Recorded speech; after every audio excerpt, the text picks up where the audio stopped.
지난번에 봤죠? 수련회 때 닭 사가지고 갔잖아요. 우리 이륜 팀장이 꼭 닭을 사가야 된다고 그래가지고 저도 너무 감사했고 또 우리 대학부 지체들이 정말 하나님 안에서 뜨겁게 말씀 붙들고 기도하는 게 내가 대학교 다닐 때 저렇게 열심히 정말 하나님 앞에 엎드렸던가 많이 회개도 되고 또 여러분들 보면서 많이 감사했던 시간입니다.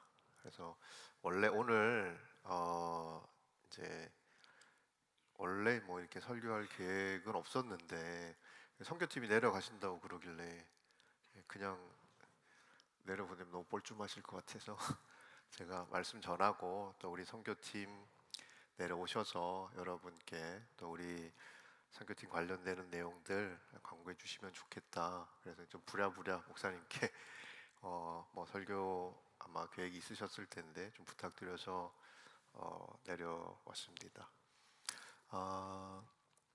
저희 교회가 되게 중요하게 여기는 게 있어요. 그래서 이제 우리 교회를 뭐 예를 들면 뭐 설명해 봐라 그러면 오늘 이 교회는 예배 공동체, 성령 공동체, 그리고 선교 공동체 그렇게 소개를 합니다. 모든 교회가 선교하지요. 선교에 대한 이야기도 하고요. 그런데 다른 교회와 저희가 뭐 다른 선교를 한다 그런 게 아니라 우리는 주님 오실 때까지 이게 우리에게 주신 소명이다. 그게 교회 저희 한국에 있는 온누리 교회 가면 머릿말에 박혀 있어요. 마태복음 그 말씀이 세상 끝까지 가서 복음을 전하라는 말씀이. 그래서 뭐 당연히 저희 성도들에게 선교에 대한 말씀을 나눕니다. 근데 사실 이제 우리 이음 채플의 우리 지체들 같은 경우는 어떤 생각으로 이제 교회 나와서 예배 드리시고 또 하시는지 잘 모르겠지만 여러분들이 여기 영원히 계시진 않을 거 아니에요?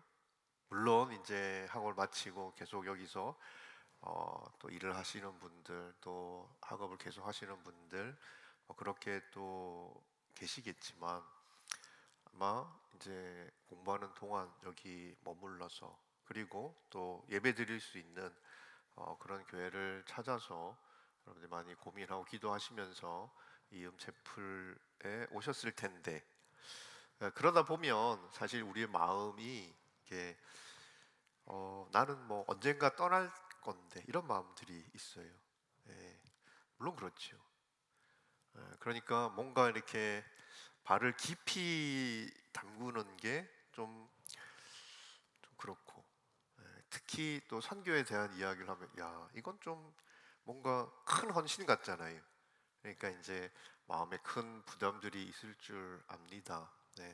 근데 저도 그렇고 우리 보스턴 온누리도 교회 그렇고 또 온누리 교회도 그렇지만 저는 우리 지금 이곳에서 예배하는 여러분 한 분 한 분이 그냥 여기 나그네로 이방인으로 와 있다고 생각하지 않습니다.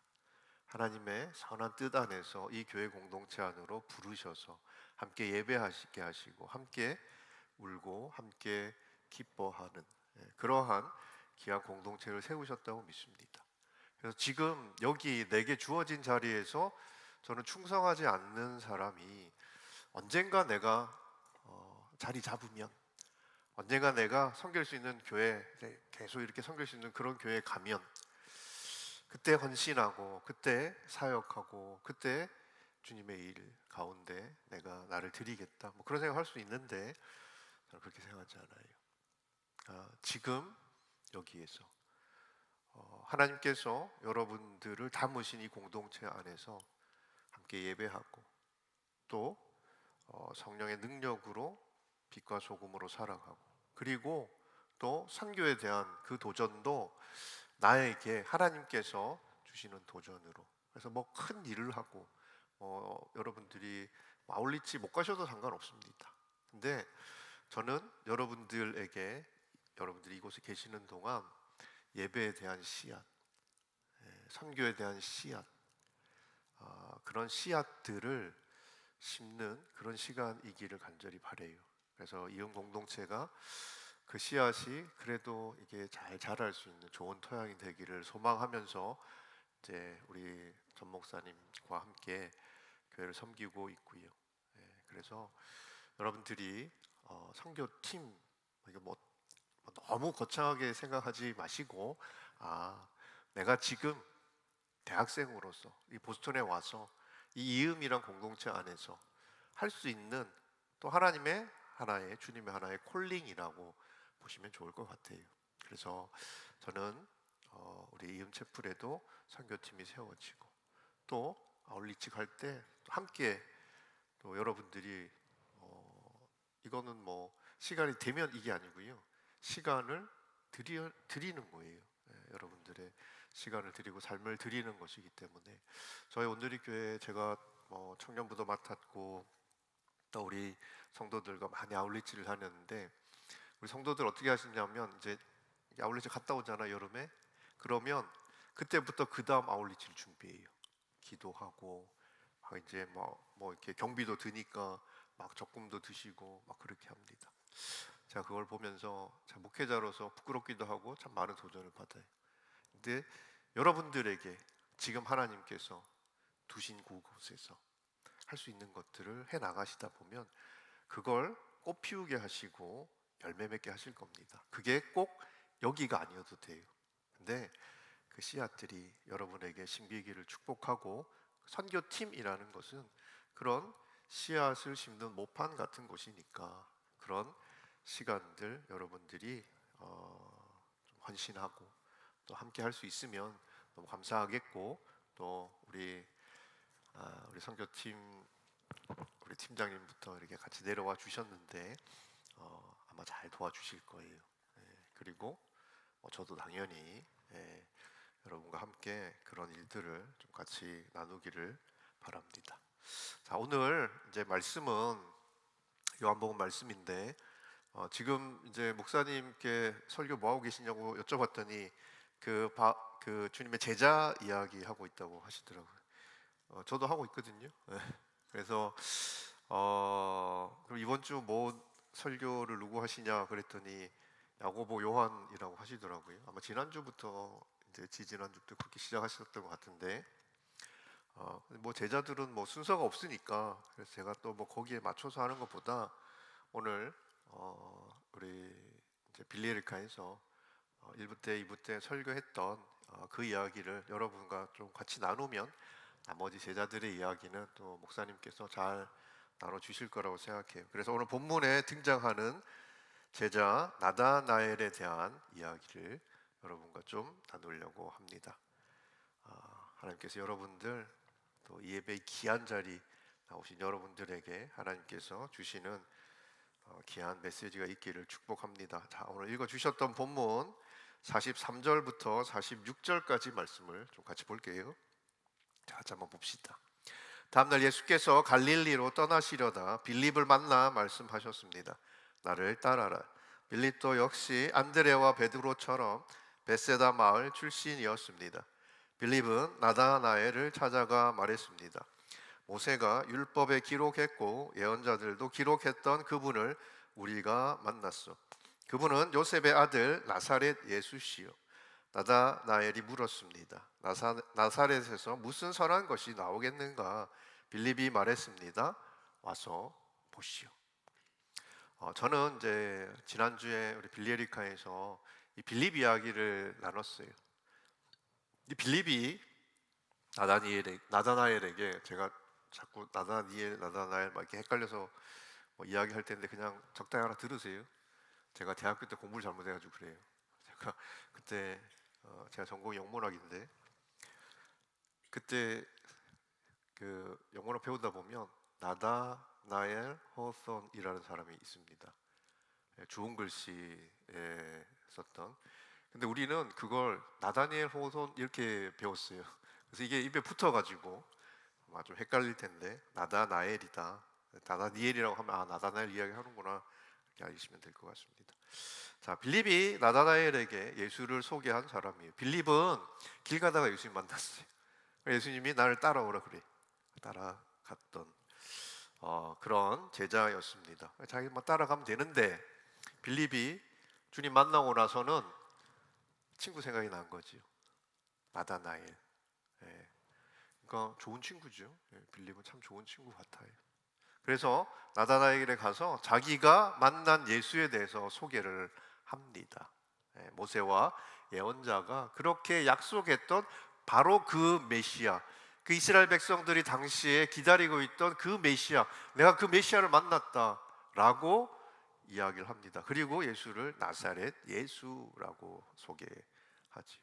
자, 그러니까 빌립은 어떻게든지 이제 자기가 너무 귀한 걸 봤으니까 이거 자기 친구한테 신실했던 나다나엘에게 소개해주고 싶었던 거죠. 근데 반응을 보니까 이 나다나엘의 반응이 약간 삐딱해, 시큰둥해요. 나사렛에서 무슨? 뭐 이렇게 나오는 겁니다. 우리가 여러분 예수 만나고 나면 너무 좋은 거니까 우리 부모님에게도 친구에게도 예수 이야기하고 복음 전하지요. 근데 뭐 듣고 이렇게 같이 내가 얼마나 귀한 거를 내가 너무 사랑하는 사람에게 그 복음을 전하는데 딱 듣고 따라와 주면 좋잖아요. 교회 이렇게 같이 가고 같이 예배 드리고 그러면 좋잖아요. 그런 사람들도 있는데 또 어떤 사람들은 삐딱한 거지요. 뭔 예수냐, 뭔 교회냐, 뭔 복음이냐, 그런 친구들도 있어요. 그럼 뭐 또 그런 것도 있지요. 교회, 야, 그 내가 알던 그 망나니 같은 애가 교회 나간대. 나는 그런 교회, 그런 예수, 나는 싫다. 뭐 그런 사람들도 있고요. 잘 살아지, 잘 살아야 되지. 그렇게 이야기를 하니까 빌립이 뭐라고 이야기하냐면 그냥 다짜고짜 와서 보래요. 와서 봐라. 확신이 있는 거지요. 내가 만난 분이 메시아라는 확신이 있는 거지요. 여러분, 내가 복음을 전한다는 것은 그냥 우리 성경 공부하고 들어서 내가 이해했던 그 복음을 전달하는 게 아닙니다. 내가 만난 예수, 그래서 내가 믿게 된 예수를 전하는 겁니다. 여러분, 예수님 만나셨습니까? 대답이 없노. 되게 중요한 질문인데. 예수님 만났어요? 여러분, 여러분, 제가 만난 예수님 말고, 여러분들이 설교를 통해서 들은 예수님 이야기 말고, 내가 말씀을 통해서든 나의 삶을 통해서든 여러분들이 내가 직접 만난 예수, 그 예수의 이야기가 있어야 합니다. 내가 예수님 만나지도 못했는데 무슨 확신을 가지고 전하겠어요? 아니 교회 무슨 예수가 무슨 이라고 이야기할 때 그럼 뭐라고 대답하겠어요? 야, 와 봐. 이건요 확신 있는 사람들의 이야기입니다. 근데 그 확신이 있으려면 내가 진짜로 만나야지. 빌립이 그 확신을 가지고 이야기해요. 빌립이 예수님에 대해서 증거하는 걸 보면 이게 약간 어떻게 보면 완전한 예수님에 대해서 이 사람이 정말 정확하게 잘 알고 있을까 싶어요. 모세와 예언자들이 예언했던 바로 그분인데 불완전하지요. 그냥 잠깐 보고 또 예수님하고 잠깐 그렇게 교제하면서 알게 된 거니까 뭐 얼마나 예수님에 대해서 잘 알겠어요. 근데 여러분 그 예수를 만났더니 내가 확신이 생긴 거예요. 우리는 복음을 잘 전해야 한다고 생각합니다. 야, 내가 이 복음을 잘 어떻게든지 막 이렇게 친구 마음에 이렇게 들게, 뭔가 이렇게 어려운 이야기, 좀 힘든 이야기, 뭐 지옥, 회개 이런 이야기 조금 이렇게 살짝 양념을 쳐가지고 그냥 교회 가면 좋아. 교회 가면 많은 축복을 받을 수 있어. 교회 가면 상처받은 거 치유될 수 있어. 그런 이야기, 그게 거짓말은 아니니까 그렇게 우리가 복음을 전하려고 하는데, 여러분 꼭 기억하세요. 복음을 잘 전하는 게 아니고요, 전하는 게 복음이면 됩니다. 내가 예수 만난 이야기, 그 복음이면, 여러분 내가 사람을 구원합니까? 구원은 하나님에 속한 것인데 우리는 전하는 게 복음이면 돼요. 그러면 그 복음의 능력이 사람들을 예수께로 데리고 오는 거예요. 그러니까 빌립이 그런 이야기를 했던 거죠. 그리고 빌립이 신뢰가 있었던 것 같아요, 나다나엘에게. 아니면 빌립이 평소에 이렇게 늘 하는 말이 이렇게 사자 같은데 가자 그러면 따라갔겠습니까? 그렇지 않았던 친구였던 것 같아요. 그러니까 우리가 그렇게 신실한 하나님의 사람으로 살아가는 것이 이 복음의 능력에, 여러분, 신뢰를 더하게 되는 거지요. 잃어버린 영혼에 대한 긍휼함, 진리에 대한 확신을 가지고 내가 만난 예수를 전할 수 있는 그런 우리 임채플 지체들이기를 축복합니다. 자, 그런데 이 나다나엘이 나사렛에서 무슨 선한 것이 나올 수 있냐라고 이야기를 했던 이유가 있어요. 이 나사렛이라는 곳이 가짜 예수들이 많이 출현했던 곳입니다. 그 전에도. 그러니까 저것도 무슨 사이비를 또 만났나 보다. 요즘도 보면 얼마나 가짜들이 많아요. 자, 그래서 반신반의 하는 거죠. 그리고 이 나사렛이라는 동네가 예수와는 별로 상관이 없는 동네예요. 그러니까 구약의 말씀이, 이스라엘 백성들이야 다 구약의 말씀을 하나님의 말씀을 알고 있는 사람들이니까, 그러니까 나사렛과 이 오실 메시아에 대해서 연결해서 예언했던 그런 이야기가 없어요. 그러니까 통 빠져 있는 거죠. 여러분, 하나님께서 말씀 가운데 우리가 꼭 알아야 될 것들을 다 기록하고 있지만 우리가 알고 싶은 모든 것을 기록해 놓지는 않아요, 성경에.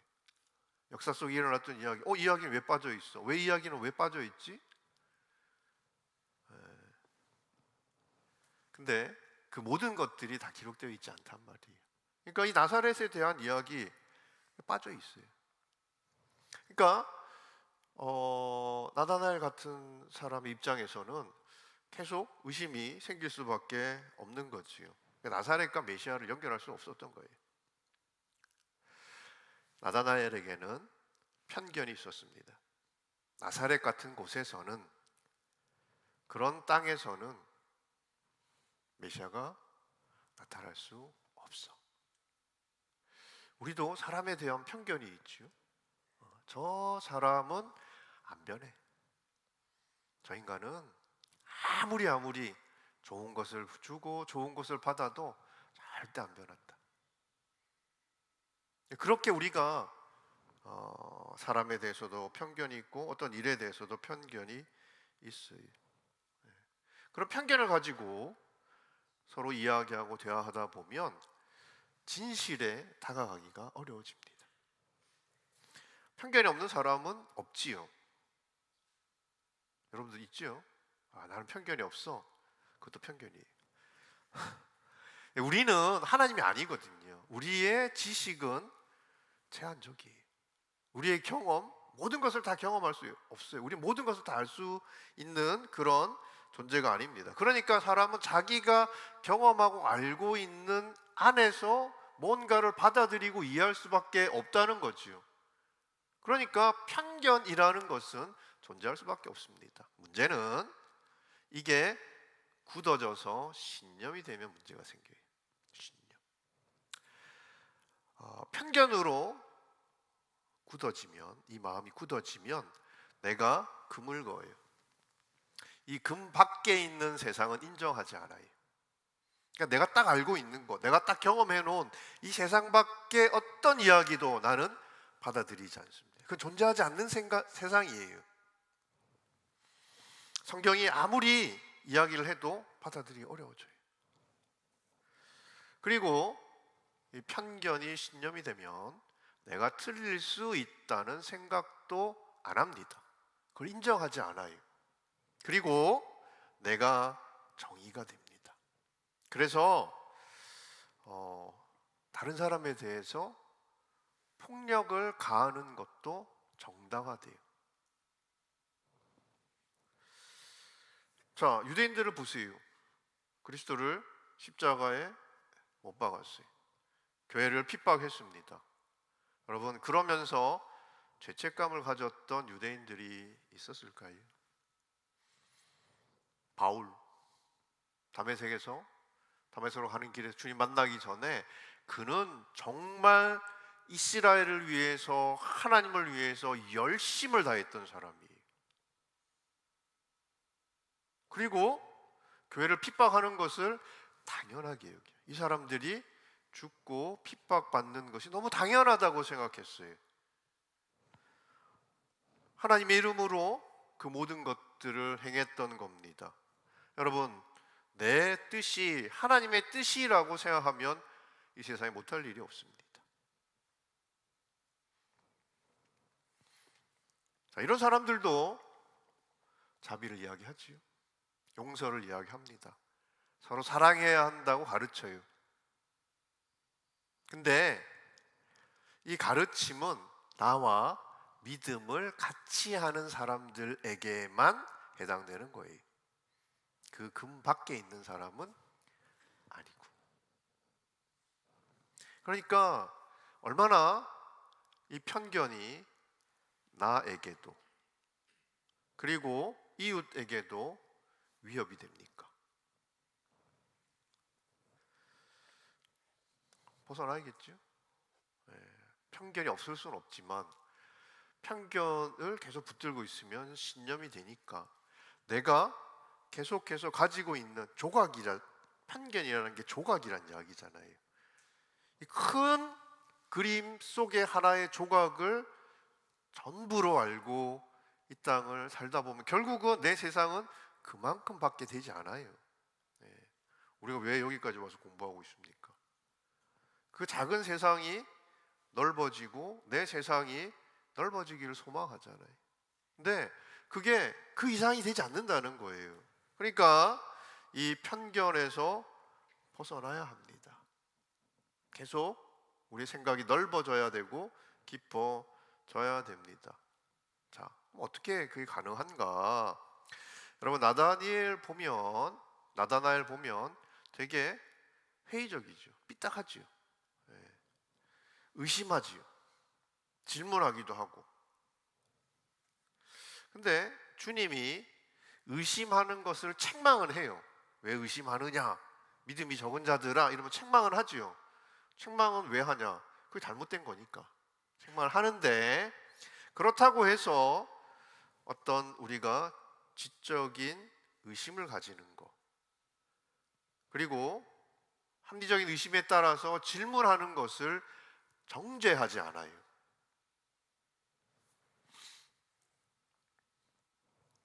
이 의심과 질문은 내가 진리를 추구한다면 그 진리를 추구하는 자가 서게 되는 첫 번째 출발점입니다. 교회에서 신앙생활 하면서 여러분 혹시 의심하지 마, 질문하지 마, 그냥 받아들여, 그냥 믿어. 저도 그렇게 신앙생활 했거든요. 물어보면 대답을 안 해줘. 막 이렇게 중학교 때, 고등학교 때 이렇게 다니면서 막 궁금하잖아요. 이렇게 보면 나는 구원에 대한 것도 막 궁금하고 믿음에 대한 것도 막 이야기를 하는데 뭘 믿으라는 건가? 어떻게 믿는 건가? 나는 너무 궁금한데 물어보면 그냥 믿어. 믿으면 알게 돼. 이게 틀린 이야기 아닌데 내 질문에 대한 답도 아닌 거죠. 여러분, 하나님께서 이 세상을 창조하셨습니다. 그리스도께서 십자가에서 죽으시고 사흘 만에 부활하셨습니다. 그 주님의 십자가 부활, 죽음과 부활을 믿으면 우리가 영원한 생명을 얻고 천국 백성으로 이 땅을 삽니다. 천국 갑니다. 그냥 한마디로.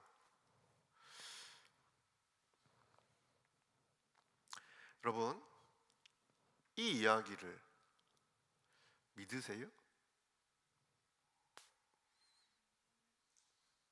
여러분들이 길 가는 사람들 붙들고 한번 물어보세요.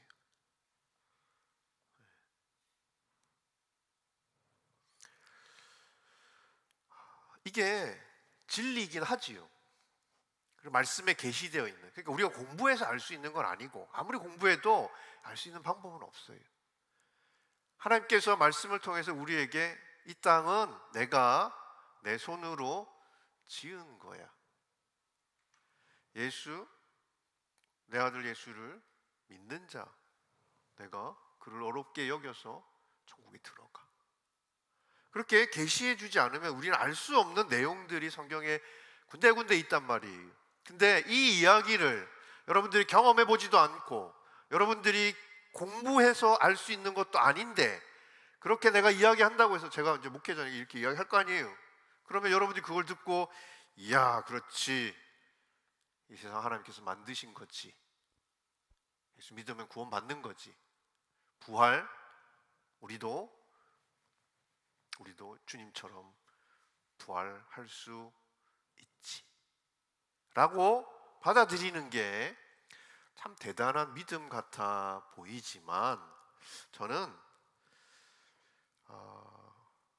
좀 걱정이 돼요. 그게 그냥 묻지도 따지지도 않는 맹목적인 그런 믿음이 될까 봐. 맹목적인 믿음은요, 여러분, 믿음 같아 보이는데 내게 아닐 수 있어요. 여러분께 아니란 말이에요. 제가 지금 이 이야기를 하잖아요. 저는 믿어요. 저는 성경에 나와 있는, 성경에 기록된 이게 모두 진리라고 믿어요. 이거 내 믿음이잖아요. 저의 믿음이잖아요.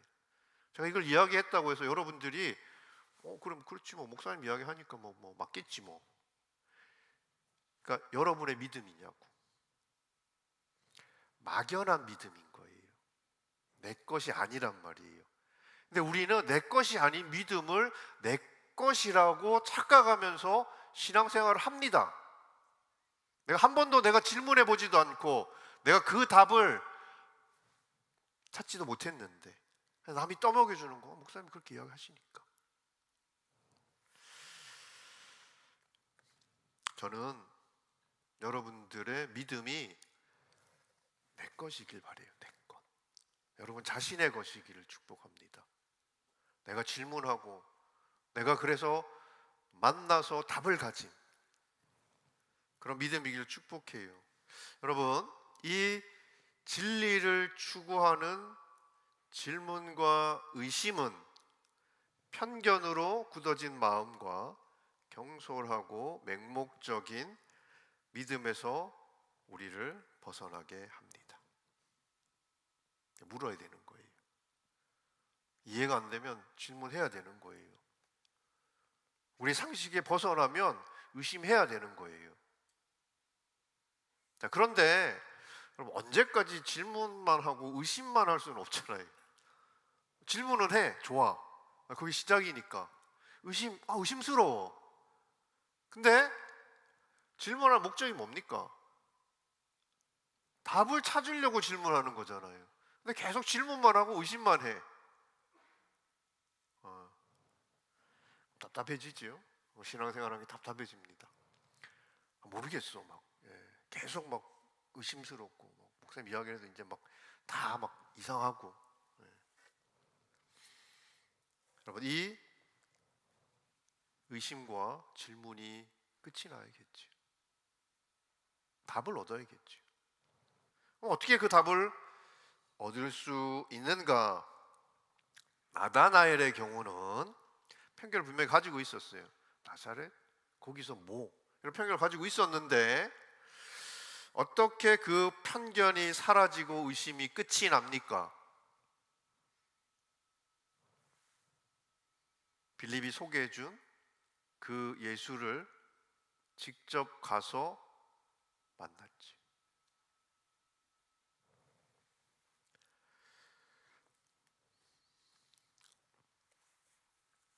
나를 찾아오신 예수를 만난 겁니다. 그러니까 여러분, 예수를 만나야 되는 거예요. 예수를 만나야 되는 거예요. 여러분을 찾아오신 예수를 만나야 편견과 의심 너머에 하나님의 나라가 열리는 겁니다. 그래서 아까 물어본 거예요. 내가 예수를 만난 적이 있냐고. 다른 사람한테 들은 거 말고, 신앙생활 잘하는 친구들 이야기 말고 내 이야기가 있냐고요. 나다니엘은 있어요. 있어요. 저는 여러분들이 의심하고 질문하길 바랍니다. 그리고 그 답을 찾기를 바랍니다. 저는 목회하면서도 저는 계속 그런 질문을 해요. 본문에도 질문하고 말씀에도 질문하고 나에게도 질문하고 질문을 해요. 그러면서 답을 찾아왔어요. 여러분 자신의 답을 가지고 있어야 합니다. 그 방법은 예수를 만나야 돼요. 자, 그러면 나다나엘은 도대체 어떤 예수를 만난 걸까? 어떤 예수를 만났길래 그 의심이 끝이 나고 그 질문에 대한 답을 얻을 수 있었던가? 나다나엘이 만났던 그 예수가 우리가 만난 예수일 거고, 그리고 아직 못 만나신 분들은 내가 만날 예수일 거거든요. 자, 47절부터 51절 말씀을 보면 나다나엘과 예수님께서 만나서 대화하는 내용이 나옵니다. 근데 이게 무슨 선문답 같아요. 한번 봅시다. 같이 한번 볼게요. 47절부터 51절. 예수께서 나다나엘이 다가오는 것을 보시고 그에 관해 말씀하셨습니다. 여기 참 이스라엘 사람이 있다. 이 사람에게는 거짓된 것이 없다. 나다나엘이 물었습니다. 어떻게 저를 아십니까? 예수께서 대답하셨습니다. 빌립이 너를 부르기 전 내가 무화과 나무 아래에 있을 때 내가 보았다. 그러자 나다나엘이 대답했습니다. 랍비여, 당신은 하나님의 아들이시며 이스라엘 왕이십니다. 예수께서 그에게 말씀하셨습니다. 내가 무화과 나무 아래에 있던 너를 보았다고 해서 믿느냐? 이제 그보다 더 큰 일도 보게 될 것이다. 그리고 예수께서 덧붙여 말씀하셨습니다. 내가 진실로 진실로 너에게 말한다. 너희는 하늘이 열리고 하나님의 천사들이 인자 위에서 오르락내리락 하는 것을 보게 될 것이다. 여러분, 이 주님과 나다나엘의 대화가 아주 스무스하게 잘 흘러가고 있지요. 뭔 이야기 하는지 아시겠어요? 둘이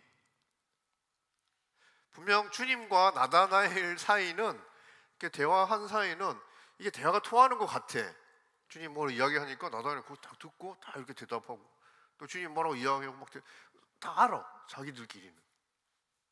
근데 우리는 지금 이 이야기를 좀 읽어보니까 도대체 지금 뭔 이야기를 하고 있나 싶어요. 구멍이 중간중간 너무 많아. 뭔 이야기를 하는지 모르겠어. 자, 주님이 나다나엘이 이제 주님에게 오시는 것을 보고 이야기를 하지요. 야, 참 이스라엘 사람이구나. 거짓이 없다. 이렇게 말씀을 하세요. 자, 그랬더니 이 나다나엘이 어떻게 저를 아십니까? 이렇게 대답을 하죠. 그러니까 무슨 얘기냐면, 여러분 처음 봐요. 처음 봐요. 나다나엘은 처음 본 사람이 자기 보고 막 칭찬을 하는 거야. 참 이스라엘 사람이고 거짓이 없고. 이게 되게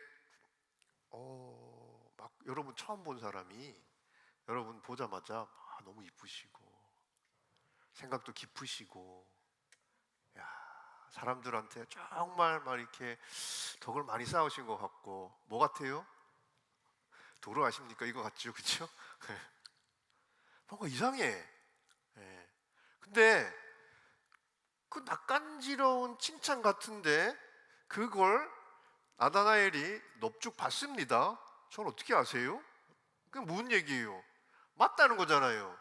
나 참 이스라엘 사람이고 나 거짓이 없는 그런 진실한 사람이라고 내가 주님 그렇게 얘기하셨는데 이 사람이 날 어떻게 합니까? 이건 맞다는 거잖아요.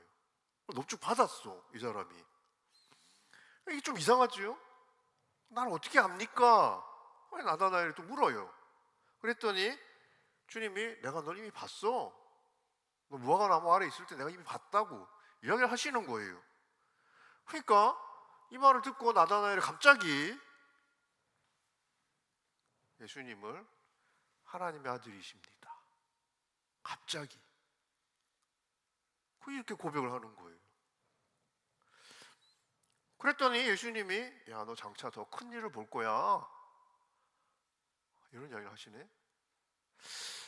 이 이야기, 이 51절의 말씀, 마지막에 있는 말씀은 야곱의 창세기에 나와 있는 야곱이 베델에서 본 그 환상을 이야기하는 겁니다.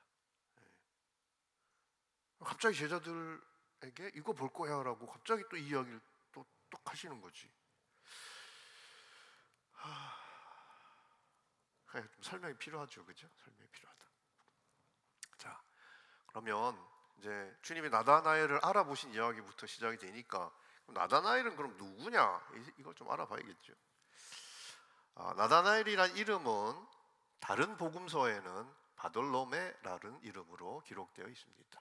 제자들 이름 이제 리스트 쭉 나오는데 거기 보면 요한복음에만 나다나엘이라고 되어 있고 다른 복음서에는 바돌로메라고 기록이 되어 있어요. 바돌로메라는 이름은 어떤 의미가 있냐면 그냥 돌로메의 아들, 돌로메라는 사람의 아들이란 뜻이에요.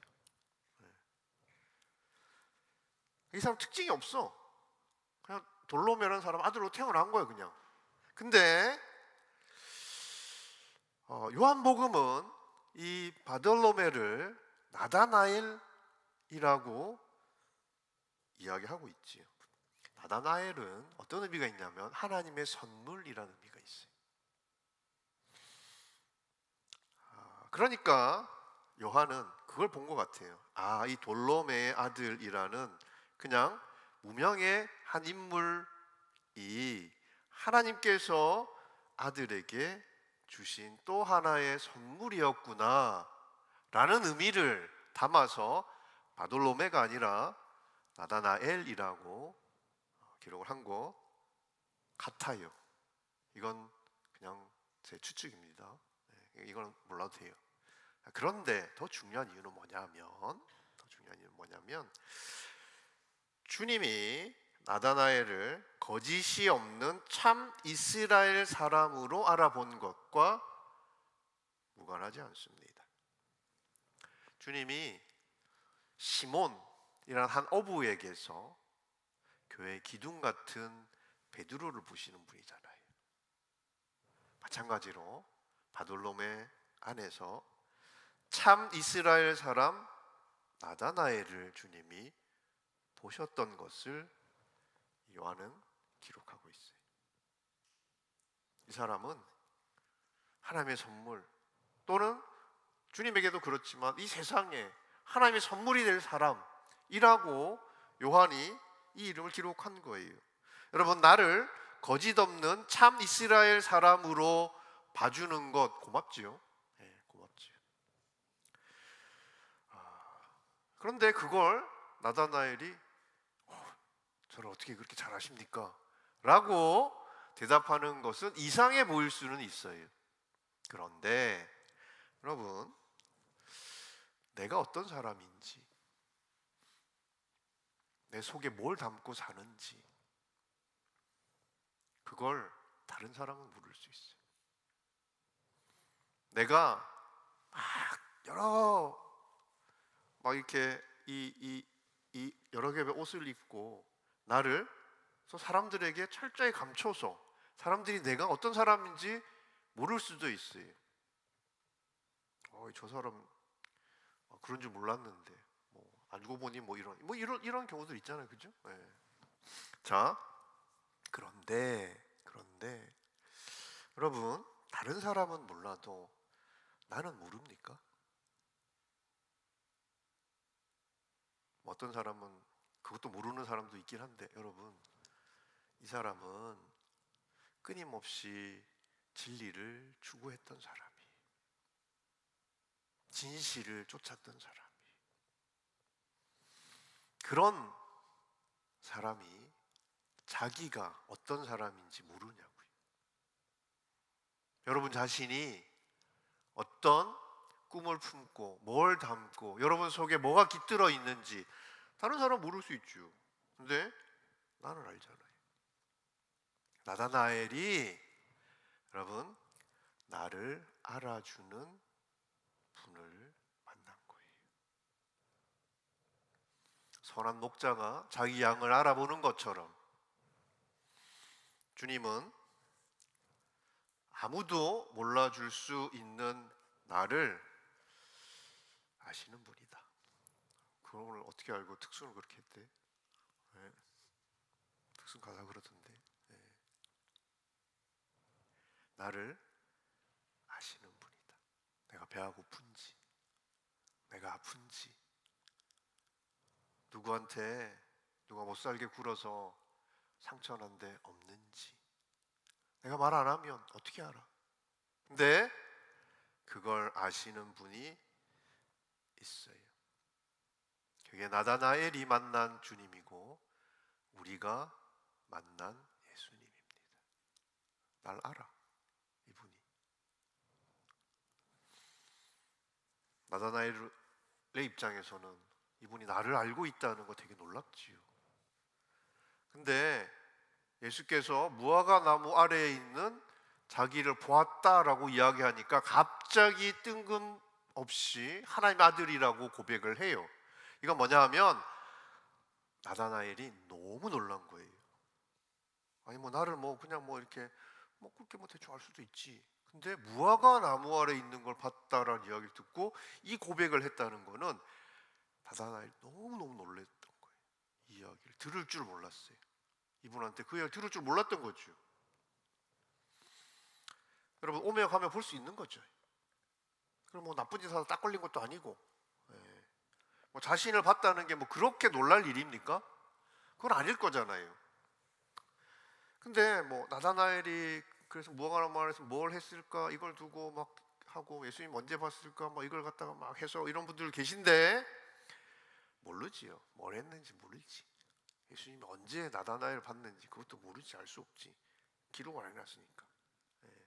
근데 이건 분명하지요. 하나님의 아들이라고 고백을 했어요. 그러니까 나다나엘에게는 하나님의 아들이 아니면 누구도 자신을 볼 수 없는 때와 장소에 혼자 있었던 것을 이분이 알고 있다는 거예요. 그러니까 이 고백을 한 거죠. 하나님의 아들이 아니면 내가 거기서 그때 거기 있었던 걸 어떻게 알아? 하나님 아들이네. 이 고백이 나온 거예요. 나다나엘은 자기 혼자 거기 있다고 생각했어요. 근데 거기에 자기를 지켜보고 계시고 함께 하셨던 예수가 계셨다는 것을 알았지요. 자신을 지켜보고 자신과 함께 있던 그 주님을 나다나엘이 만난 거지요. 무화과 나무 아래 너 봤다는 얘기, 너 혼자가 아니었다는 얘기. 예전에 이런 광고 본 적이 있는데 나중에 여러분 그러지 마세요. 네, 우리 이제 요즘에 막 맞벌이 많이 하잖아요. 이제 딸도 이제 뭐 남편도 아내도 이제 일하고 있는데 직장일 너무 바쁘게 이제 딸이 일을 하니까 손주를 봐줘 엄마가. 그러니까 이제 친정 엄마지요. 그리고 이제 저녁 해놓고 메모 한 장 써놓고 갔어요. 메모에 네 자식이 귀하면 내 자식도 귀하다. 뭐 그런 광고가 있더라고요. 여러분 우리 땅 살다 보면 지금도 여러분 뭐 공부하느라고 열심히 일 것이고 또 나중에 직장에서 또 가정을 우리 이제 배우자들 만나고 결혼하게 되고 가정을 이루게 되면 또 가정을 열심히 그리고 바쁘게 잘 지켜내고 잘 해보려고 여러분들 주어진 책임 감당하려고 애쓰다 보면 이 삶이라는 게 참 고마운 선물이 아니라 이게 참 외로운 책임이구나 라는 생각이 들 때가 있을 겁니다. 집사님들 혹시 그러신 적 있나요? 네, 끄떡끄떡 하시네. 네, 한 20년 뒤에 여러분 이야기가 될 수도 있어요. 근데 그런 우리를 바라보시는 하나님의 마음이, 아버지의 마음이 이 메모 남긴 엄마의 마음인 거예요. 나다나엘 고백에 나다나엘이 하나님의 아들입니다 고백하니까 주님 뭐라고 이야기해? 무화과 나무에 아래 있던 걸 봤다고 하니까 이제 믿어지니? 여러분 이 말씀은 이런 이야기죠. 이런 이야기죠. 너 여지까지 그거 몰랐던 거야? 그걸 이제 안 거야? 내가 그때 너와 함께 있었다는 걸 그걸 이제 안 거야?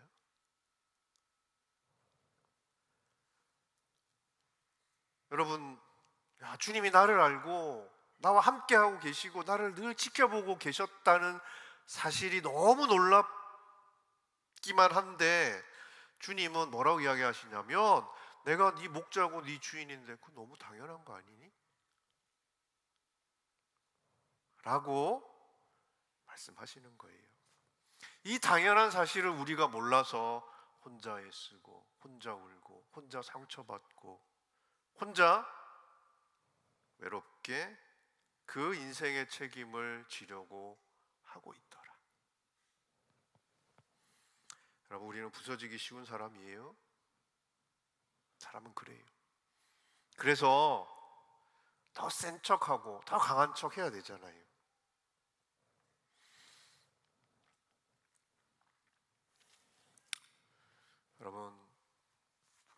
여러분들 자신을 위해서 기도하십시오. 우리 교회 리더들을 위해서 기도하세요. 목사님 위해서 기도하세요. 나라의 그런 책임들을 맡은 분들을 위해서 기도하세요. 센 척하는 거지 세지 않아. 근데 그렇게 기도하면 그들과 함께 하시는 주님의 음성을 듣습니다. 내가 너와 함께하고 너 혼자 아니고 내가 널 지켜보고 있고 그 말 듣는단 말이에요. 그럼 위로가 있기를 축복합니다. 자, 그런데 이게 전부는 아니죠. 주님은 더 큰 일을 볼 거라고 말씀하세요. 예수를 만나면 구원 얻고 영생을 받고 또 신앙생활 하다 보면 위로도 받고 하나님 주시는 축복도 누리고. 아멘 하세요. 하나님 축복을 누려야지. 그럼 어디가 축복을 구할 거야? 아버지가 자녀를 귀하게 여기서 주시는 거를 여러분들 뭐 옆집 아저씨한테 구하는 것처럼 그렇게 구하실래? 누려야지. 자, 그런데 그게 중요하지만 전부는 아니다. 주님은 더 있다는 거예요. 그거 전부 아니야. 더 있어, 더 있어. 장차 너희들이 나와 함께 이 길을 가다 보면 보게 될 더 큰 세상이 있다고 이야기를 합니다. 제자들이 보게 될 세상에 대해서 야곱이 본 환상과 관련된 알쏭달쏭한 이야기를 해요. 자, 이 말씀은 처음 나다나엘을 예수님께서 보시면서 참 이스라엘이라고 이야기했잖아요. 그 나다나엘을 참 이스라엘 사람이라고 불렀던 이유, 그리고 왜 주님이 그러면 나다나엘이 꼭 뭐 무화과 나무 아래 있을 때만 보시진 않았을 거 아니에요, 그죠? 네. 뭐 어디 있을 다 봤어. 근데 왜 무화과 나무 아래 있을 때를 콕 집어서 이야기를 했을까? 그래서 참 이스라엘 무화과 나무 이 이야기와 연관이 있어요. 주님은 나다나엘에게 야, 내가 다지 그냥 내가 너 좀 알아. 그리고 내가 너 본 적 있어. 이런 이야기를 해서 나다나엘이 지금 놀란 게 아닙니다. 야곱은 잘 아시지요? 거짓이 가득한 아주 간사한 캐릭터예요. 그런 인물이에요. 그런 사람이 야복강가에서 천사와 붙들고 씨름해서 결국 얻은 이름이 이스라엘이에요. 이스라엘. 근데 그러고 나서도 야곱을 보면 되게 얍삽해. 그 이름은 이스라엘인데 그는 야곱이었던 거지요.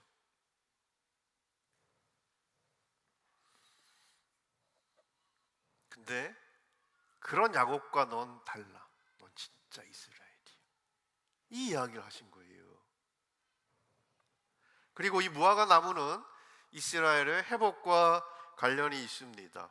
나다나엘은 어떤 사람이었냐면 야곱의 나라가 번성하는 것이 아니라 이스라엘이 온전하게 회복되는 것을 염원했던 사람이었다는 거예요. 주님이 그 이야기를 나다나엘에게 해주신 겁니다.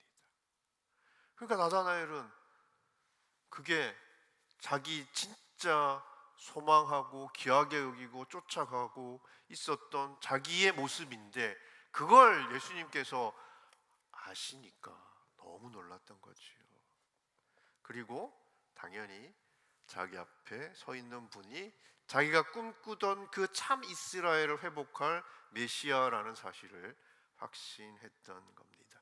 주님은 자신을 하나님의 아들로 고백하는 제자들이 인자의 영광을 보게 될 것이라고 이야기를 합니다. 인자의 영광을 보게 될 것이다. 야곱도 봤지요. 땅과 하늘을 잇는 그 사다리로 천사가 왕래하는 걸 봤어요. 근데 그것은 꿈이었어요. 환상입니다. 그런데 제자들은 인자 안에서 육신으로 임한 그 말씀 안에서 하나님의 임재를, 하나님의 영광을 실제로 자신들의 눈으로 곧 보게 될 겁니다. 나다나엘은 그 영광스러운 세상으로 인도하실 예수님을 만난 거예요. 그게 우리가 만난 예수, 우리를 찾아오신 예수지요.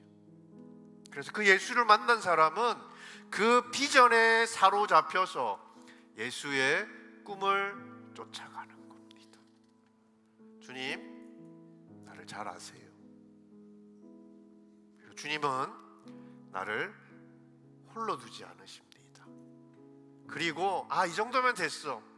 나 신앙생활 잘하고 있는 것 같은데 뭐 이 정도면 됐어가 아니라 주님은 우리에게 주실 놀라운 세상에 대한 약속을 해주세요. 그게 우리가 주님 안에서 꿈꾸고 그리스도인으로 이 땅을 살면서 만나야 될 세상입니다. 저는 우리 지체들이 그렇게 주님 따라가는 제자이길 바래요. 여러분, 이곳에 와서 혼자잖아요. 아무도 여러분 깨워주지 않잖아요. 내가 일어나야 되잖아요. 혼자 아닙니다. 여러분이 고민하고 여러분이 속상해하고 여러분이 아파하는 거 여러분 나 혼자 해결해야 될 그런 책임이 아니고 알고 계시고, 그리고 주님께서 그 모든 것들을 함께 짊어지고 가실 거예요. 주님 말씀하셨잖아요. 수고하고 무거운 짐진 자들아 다 내게로 오라. 내가 너희를 쉬게 하리라. 여러분, 그런 예수를 만나야 합니다. 예수는 공부해서 만나는 게 아니고요. 여러분, 예배 가운데, 말씀 가운데, 기도 가운데, 교제 가운데 나를 찾아오시는 예수 만나기를 축복하고 그 예수에게 인생을 맡긴 제자로 살아갈 수 있기를 축복합니다. 우리 같이 한번 기도할까요?